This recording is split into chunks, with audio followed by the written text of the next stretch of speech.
3 Lives, 3 Worlds, Lotus Steps Book 3. One Step for 1,000 Kalpas. Chapter 12. By Tangqi. In the Fubo Palace, the prince slowly opened his eyes. The memories that had been erased by pills or spells were all restored in the long dream of 2 days and 2 nights. He remembered everything. The prince sat up. Kong Shanlao, who was napping in front of the bed, was awakened. After a brief daze, he immediately stepped forward to check his pulse and completely tested his soul. After checking his whole body, Kong Shanlao was overjoyed and hurried to invite His Highness the Third. His Highness the Third Prince came soon. After all, the prince is the prince who knows etiquette. After his third uncle sat down on the other side of the tea banquet, the first thing he asked his third uncle was, "Is Zhu Tishan okay?" His Highness the Third Prince pointed at several tea cans on the tea table and selected one of them. "You actually have a nocturnal vine here." He handed the tea can to the prince. "Just drink this, it will calm you down." Then he answered his question, "Like you, she also slept for a long time and just woke up. There is nothing serious." After receiving this answer, the prince nodded slightly. "That's good." His Highness looked at him for a while and asked him, "Do you remember everything?" The prince was taking the nocturnal vine from the tea can. When he heard this, his hand paused. He put down the tea can and was silent for a moment. "Third uncle also knows that it was actually Bai Qian who saved me, right?" His Highness the Third Prince glanced at the boiling water on the stove and took the tea can from the prince. "I only found out about this a few days ago and didn't tell you. At that time, I didn't know why she saved you. But now, you should know better than me what Bai Qian means." The prince was speechless for a moment. His Highness the Third Prince took over the task of making tea and made a cup for the prince. He also shared a cup and took a sip. "Thanks to Master Bai Qian and God Zhu Ti, your soul is now at peace and you are almost recovered." He stopped. After a while, he twirled the mutton fat jade cup in his hand and said, "Tomorrow you will accompany Ayu and leave Chaoyang Valley. If she wants to go back to Gugu, you will escort her back to Gugu. If she has other plans, follow her instructions." The prince's doubt was, Ayu is. His Highness the Third Prince glanced at him, Zhu Ti's nickname. The prince hesitated to speak. He felt that now that the god Zhu Ti had returned to his true form, it would be inappropriate for Lian Song to call this venerable god by his nickname. However, Lian Song was his elder, and it was in itself for him to judge whether an elder's behavior was polite or not. It's not etiquette, so that's all. However, the prince was keen, and he did not ignore the message hidden in Song's 2 short sentences just now. "My nephew's injury has recovered greatly, and it is indeed time to leave the Bluebird clan," he said, but in such a hurry. "The Bluebird, is something going to happen to the clan?" Furthermore, the third uncle said that god Zhu Ti had other plans. The nephew was confused. Besides returning to Gugu to rest, what other plans did she have? How should the nephew cooperate with her? His Highness shook the cup in his hand, and first commented on the Noctis tea in the cup. "Things that nourish the mind really don't taste good." Then he looked up at the prince and smiled. "You have so many questions." Unlike the crown prince who was serious even when drinking tea, His Highness sat on his knees beside the tea table, looking lazy and careless. "Ayu, maybe she will choose to go back to Gugu. Maybe she will find someone to help her." Before he could finish his sentence, he tapped his fingers on his knees unconsciously. "That's all," he finally said. "She knows how to take care of her own body best. Just follow her and listen to her orders." The prince thought for a moment and nodded. "But why doesn't third uncle go with us?" This time the prince's tone was very sure. "Something is about to happen to the Bluebird clan, isn't it?" His Highness the Third Prince put down his cup. "It's not a big deal. It's just that Ayu's health condition is a bit complicated. If she continues to stay here, it will be detrimental to her recuperation." He did not answer the question of why he did not stay with them. He only said, "Not long after, don't worry if you return to heaven." Everyone said that his third uncle was a playboy and the most wanton god in the 9 heavens. However, the young prince had been training with his third uncle for nearly 10,000 years and knew his thoroughness and prudence best. His third uncle sometimes seemed cynical and indifferent, but he had very deep thoughts, and he asked himself that it was impossible to ask him what he didn't want to say. The prince frowned for a moment and accepted the arrangement, but he couldn't leave tomorrow. Third uncle, maybe you'll allow me to wait here for another 3 days? Oh! Do you have anything else to do? The prince was quiet for a while and finally chose to speak frankly. Perhaps the immortal Bai Qian will come again. I want to see the immortal and ask her a question. If I can't wait for the immortal within 3 days, I will protect the ancestor god from tea. His Highness poured out the tea in the cup and said very reasonably, Okay, you can figure it out. After Liansong left, Yuejun drank the remaining half of the tea in one sip. The owner of Yujiating tea soothed his nerves and calmed his mind. He slept for 2 days and 2 nights. In fact, he did not need to calm his nerves, but his mind did need to be calmed down. All his memories came back. He finally understood what had happened. The prince held the empty teacup and sat quietly in front of the tea banquet. The sound of music came into the hall, and it was Lao Kongshan playing the zither. Sorayama has always had this hobby. Probably because he was well, the old doctor finally had some free time, so he played the piano in the side hall for fun. The low sound of the music echoed into my ears, which seemed to be more calming than the night green tea I just drank. With this soothing feeling, the prince reorganized his thoughts and carefully recalled what happened after he killed the dragon. More than a month ago, above Kongmolg Mountain in the eastern wasteland, he killed the evil dragon, but was severely injured by the dragon. When the evil dragon died, he also fell down. Due to severe injuries and exhaustion, he was forced out of his original body the moment he landed. Fortunately, the dragon corpse cushioned him, so he was not injured more seriously. In the recovered memory, he was not ignorant at that time, but was completely conscious. He knew very well that although the evil dragon had been killed, he was still very dangerous at this time and could easily be taken advantage of by the enemy. The smart thing to do was to quickly find a place to hide and heal his wounds. But he was too seriously injured, and even with all his last strength, he just fell down from the dragon corpse. He panted and wanted to try again, but before he could rest and recharge, he heard a voice. A young woman's voice sounded a few feet in front of him, solemn and filled with surprise. Hey, this black dragon looks exactly like Master. The prince suddenly became alert. He didn't know when the woman approached him. He wanted to open his eyes to see who the woman was, but he didn't even have the strength to open his eyes. At this moment, a young man's voice sounded and responded to the woman. The man's voice was slightly farther away, and also a little solemn. I heard that a few days ago, the Heavenly Lord sent the prince of the Heavenly Clan to the northern wilderness to get rid of the evil dragons. There are dragon corpses here, and there is also a seriously injured black dragon. The solemn voice revealed surprise and shock. Could this black dragon be the crown prince of Jichangshan? The two of them recognized his identity at a glance, and the man addressed him as His Royal Highness, instead of Yihua, that boy. This showed that these two were not enemies of the Celestial Clan, and they should have no ill intentions towards him. The woman murmured, Prince of the Tian clan.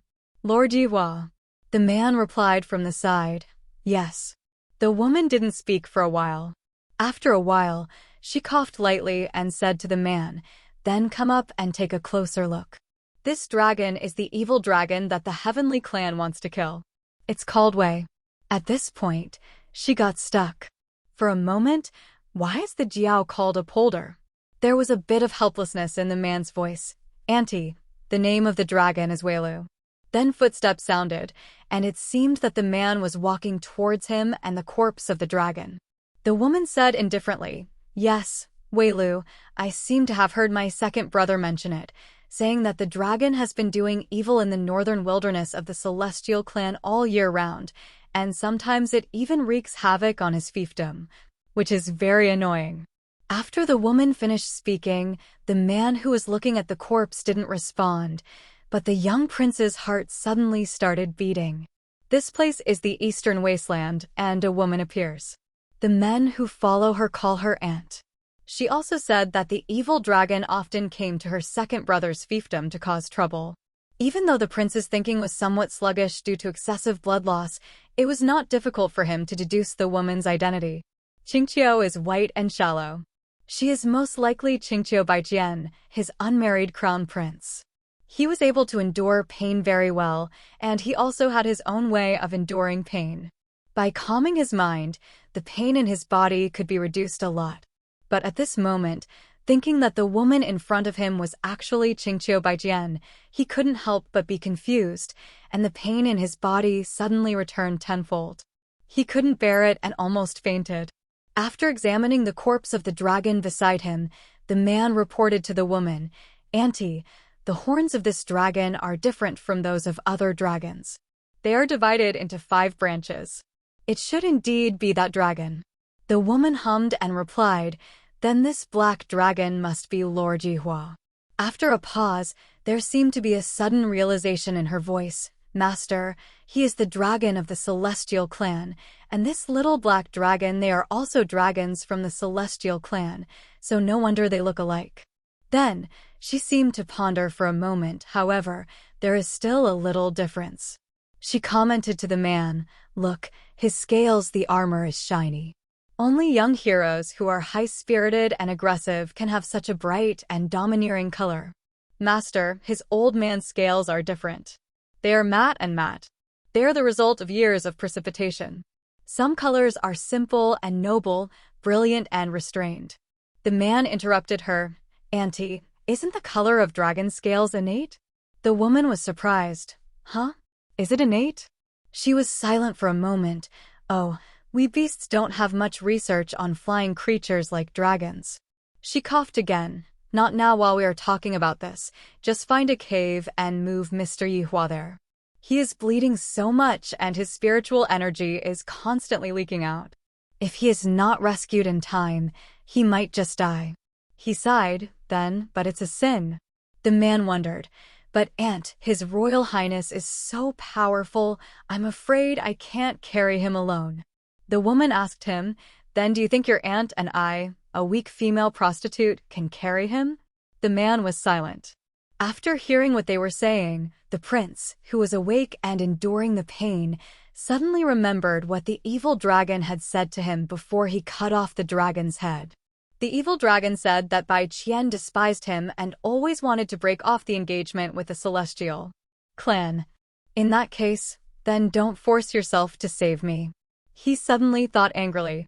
Just as he was thinking this, a quiet and elegant fragrance slowly approached in the thick smell of blood. The fragrance was very special, as if it was a combination of agarwood, sandalwood, and frankincense. Before he could react, a warm hand touched him, attached to his center, and sent a force into his. Then, the woman's clear voice rang in his ears. "Jun Yihua, are you awake?" Those powers circulated in his body, allowing him to gather some strength. He tried to open his eyes, but blood got into them. His eyes were red, and he could only see a rough silhouette of the woman. The woman seemed very pleased with his sobriety and discussed with him in his ear, "How about you turn into a human form? We can't move you like this." Hearing what she said, he really didn't understand why she wanted to save him if she hated him. Did she feel pity for him when she saw him in such a mess and give him alms? If his mind was not disturbed at this moment and he was still the dignified, calm, and self-possessed prince of Jichangshan, he would not refuse Bai Qian to help him no matter what his intention was. Because the solemn and calm prince was never willful, of course he understood that at this moment when his life was hanging by a thread, it was best to accept Bai Qian's help, even if it was charity out of mercy. But he was in too much pain, and his mind was in a mess. He was in a daze, feeling angry, and the anger was mixed with a hint of grievance. Not only did he not want Bai Qian to pity him and help him, he also wanted to scare her away. Bai Qian probably thought that he was not strong enough to transform, so she placed her hand on his forehead again.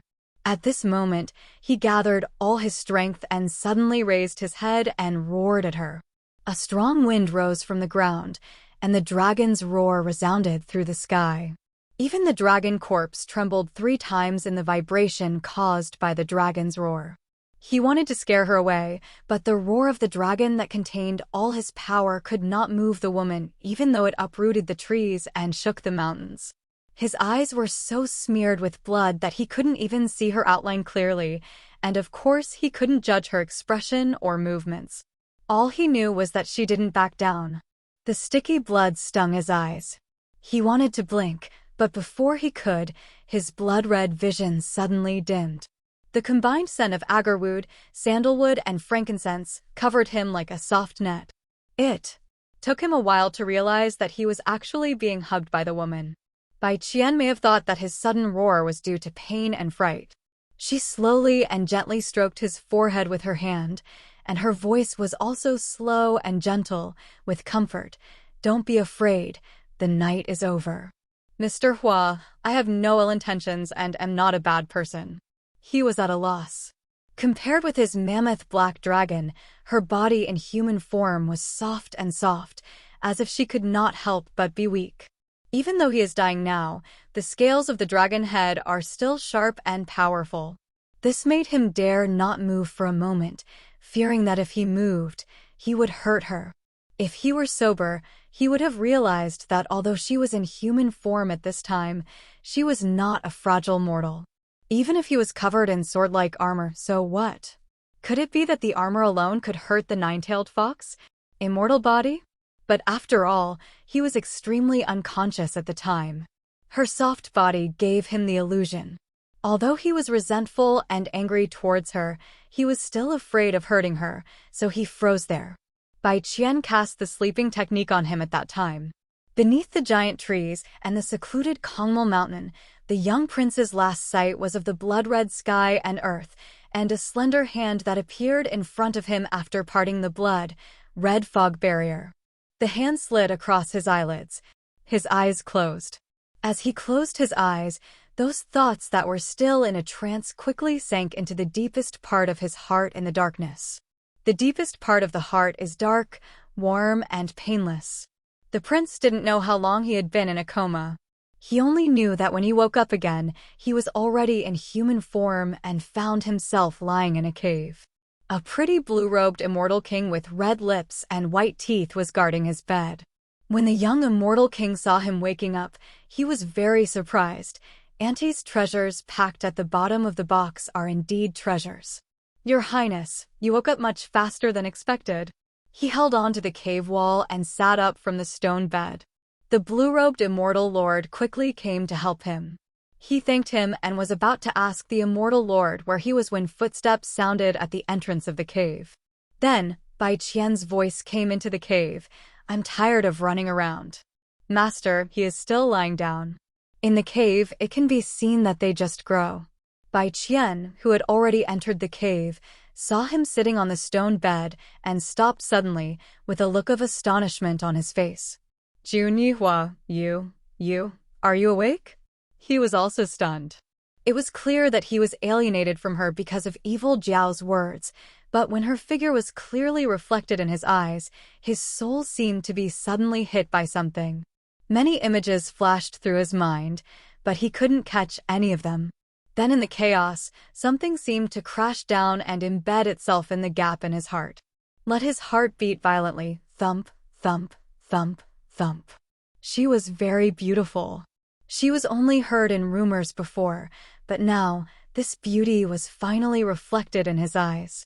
The peach blossom and jade face are extremely beautiful and hard to find, and the beauty is beautiful and charming. They all said that she was the most beautiful woman among the gods, and he thought that she indeed deserved it. But he also clearly understood that it was not her beauty that made him lose his composure. But it was that slender, tall figure that seemed very familiar despite seeing it for the first time.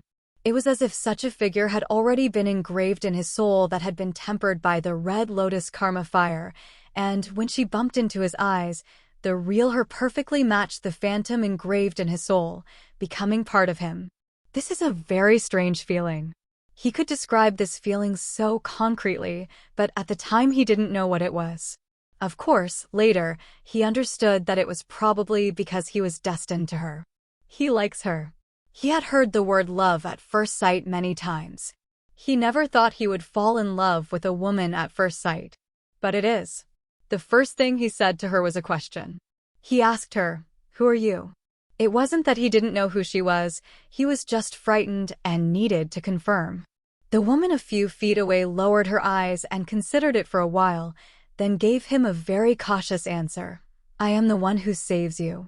Is this playing some word game with him? And by playing such a word game with him, she didn't want him to know who she was, and she didn't want to have anything to do with him, because that would be very troublesome. At this time, the prince has returned to the dignified, calm, and self-possessed prince in the ninth heaven. The prince, who always puts rationality first, rarely has any personal emotions. It is difficult to be resentful or angry with people. For example, what he said to his third uncle when he first met his third uncle after the Bluebird tribe woke up and forgot all this. Even if Bai Qian wanted to break off the engagement with him because he hated him and didn't like him, he would I have no complaints and am willing to follow her wishes. This is the upbringing of a prince from the heavenly clan. In such a situation, he could endure the embarrassment and maintain his excellent demeanor, let alone this time. At this time, he would not have any resentment or anger towards her. Without his third uncle's guidance, he had already found a reason for her. They had never met before. She didn't know what he looked like, nor did she understand his temperament. It was ridiculous to say whether she liked him or not. So if she wanted to break off the engagement, it was probably not because she didn't like him, but because she had her own concerns. As for this concern, it was either because he was too young, or because he was conflicted and tired of what the marriage represented. These are not big things. If they had never met, maybe he would have just let her break off the engagement. But after all, they met, so he felt that she should not be allowed to make the decision to withdraw from the marriage. Moreover, of course, she couldn't let her fool around with such a fateful first meeting. The prince smiled, with a gentle face, but the words in his mouth were aimed at the woman in front of him. "I want to ask, what should I call the fairy?" The woman still said, "Haha, no need to call me. Saving you is just a good deed. You really don't need to worry about it, haha." "Shangxian Bai Qian, right?" he asked. The woman was stunned, her bright eyes slowly widened, and asked him, "How do you know?" After all, he was still weak. After sitting for a long time and using up his mind, he already felt dizzy. He squeezed his hand hard and held on, because the immortal is beautiful and rare to see in the 8 wastelands, and the injuries I suffered this time were unusual. The immortal was able to save me. Naturally, I am not an ordinary person, so I casually guess. Bai Qian looked at him for a while and praised him. As expected of the heir to the celestial clan chosen by God, he is very sharp. She took 2 steps over and coughed. "It is indeed not easy to save you." Since we are talking about this topic, she took out a booklet from her arms and sat on the stone bed, a short distance away from him. "It's not in vain that I saved you. You're seriously injured. I saved tens of thousands. I spent all my precious treasures on you to bring you back from the edge of Liangshan." She slowly turned the pages of the book to him and said, "I made a book of all the medicinal materials and treasures that I used on you." She glanced at him. "This great life-saving grace, you know I can't stop you, and no matter whether I endure it or not, you will definitely take revenge." As if she was worried about something, she called his name with a serious look on her face. "Mr. Yihua, how about we discuss it? I think you don't need to repay this favor in other directions. After you return to the Celestial Clan, you can help me collect these treasures according to this booklet and pay them to me. That's all. What do you think?" As she said, what she gave him was a life-saving favor. How could he be ungrateful, especially for her kindness, which he really wanted to repay? But what does it mean that he doesn't need to report in other directions? She was very serious when she said this. In what direction is she worried that he will retaliate? Are you worried that he will commit himself to you immediately? Thinking of this, he felt inappropriately funny. "The immortal is right," he replied to her, but before he could finish his words, his heart palpitated suddenly. As soon as his hand pressed on his heart, he spat out a mouthful of blood, and his eyes suddenly turned black. "What are you?" She quickly dropped the book and leaned over to support him, and the blue-robed immortal lord also stepped forward to help him. He was drowsy and was helped by the two men to lie down on the stone bed again. As his mind gradually drifted into confusion, he heard the blue-robed immortal monarch asking Bai Qian worriedly in a low voice, "Aunt, what happened to your highness? Just now. Aren't you still fine?" Bai Qian put her hand on his pulse, and after a while, she said, "What else can I do? The soul is too weak." She didn't know whether to praise him or ridicule him. With such treasures, I would have to sleep for at least 3 days. It took 4 days, but His Royal Highness is so brave. He woke up on the second day and kept talking for a long time. Can he not faint? The blue-robed immortal lord said nonchalantly, "I thought His Highness the Crown Prince did not expect that it would be so expensive to be rescued by you, and that Auntie would be stunned by long book you made." Bai Qian was quiet for a moment. That is also possible. She sighed and said quietly, "Everything listed in this booklet is a treasure, and every use of it will make people's hearts bleed. Think about it. I am seriously injured and someone rescues me, and the other party gives me such a booklet. I may be frightened and faint." However, she paused and looked at the problem from another angle. "But this booklet can it's good to scare the prince into fainting. I have saved these precious medicinal materials for tens of thousands of years. Aren't they worthy of scaring the prince into fainting?" The blue-robed immortal lord immediately said, "They match each other, and they are worthy of this honor." But he couldn't help but remind her, "But the prince fainted.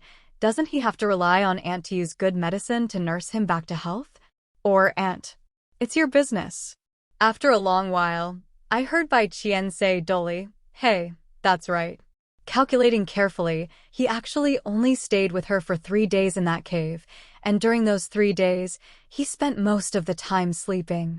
The last time he had some consciousness, she sat beside the stone bed, frowned, and said to the blue-robed immortal lord, "His soul is severely broken. If he uses all these treasures, he can only condense his soul for a short time. Thinking about it, we still need to give him the Haiwan pill to completely repair his soul." The blue-robed immortal lord spoke in a heavy voice. "Kuhi pill cannot be broken or established. It is necessary to completely break His Highness the Prince's soul before using it, and then condense and repair it. Moreover, the bitter Ganoderma in He pill will hinder memory. I cured His Highness the Crown Prince, but His Highness forgot about you.